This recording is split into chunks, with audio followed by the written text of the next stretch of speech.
Burnout Extra, I'm going to tell you how you can get into building or creating a classic car, but for cheap money.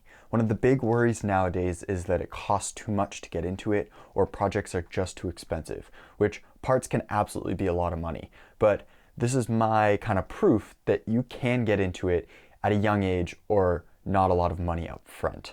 So what I have here is a binder full of every single receipt that I've spent on my 1952 MG.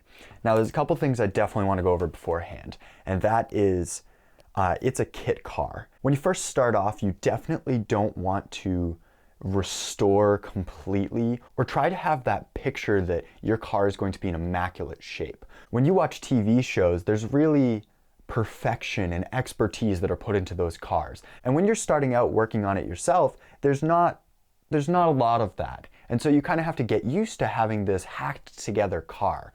So one thing for sure is you need to understand up front that your car, don't go into it with the mentality of, I'm going to restore this car.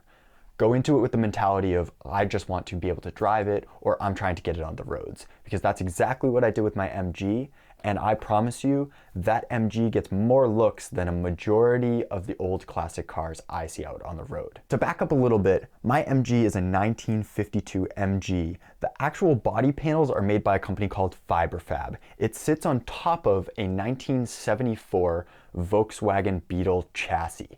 So it's a fake Volkswagen is what it is. So to get into something like that is important because, once again, Volkswagen parts are cheap.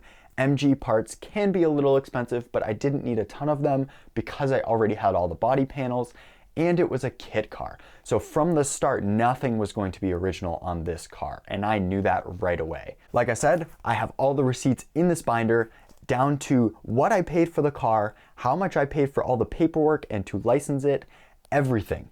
The only thing not included is my insurance, but that's something separate.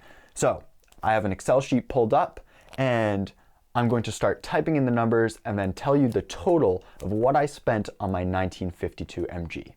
So here I have a spreadsheet set up. It is just the name of the part or what I paid for, the cost and what that total would be, and then this is going to sum it up as I go and as I enter the data. So I'm going to start with the newest part and then work my way back to the oldest purchase I have for my MG kit car.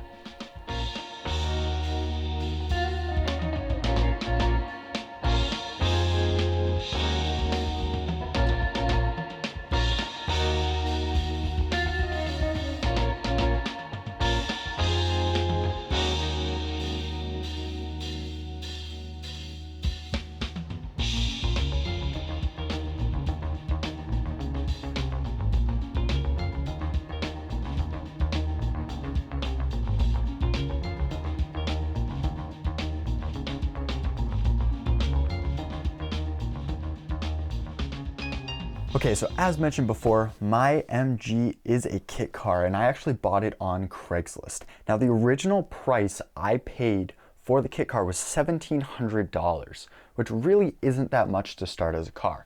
I've listed that right here. Now, the next documentation that is important to pay for cars is registering the actual car with the registration of motor vehicles and stuff like that. So that cost was about $349 and change. I've listed that one right here. So after that, I had to then get the car inspected, which in Massachusetts, it costs for an inspection $35, and that I have right here. So these three things are pretty much the documentation of the car, and everything else listed is parts that I did purchase. And the total I spent for my 1952 MG is $3,183 and change. Now, in the grand scheme of things, that is not a lot of money.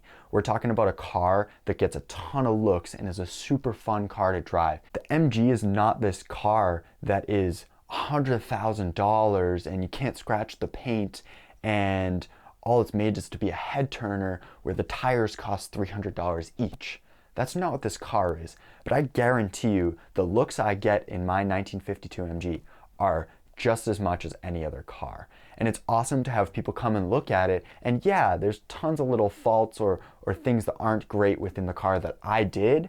However, that's something that I'm proud of doing because that taught me so much about the car. In the end, yes, about $3,200 can get you into the game as far as learning how to make and craft cars or shape cars or put them together or understand the wiring. It is all a learning experience. And my MG is proof that you don't need $15, $20, even $30 or $40,000 to get into a project like this.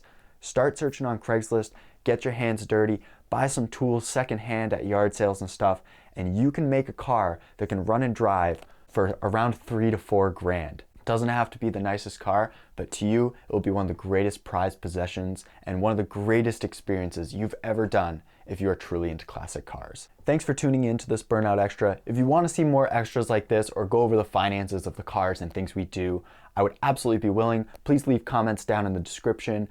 Definitely like the video if this was helpful or motivates you in any way, and definitely subscribe to our channel as we grow. Thanks again, until next time.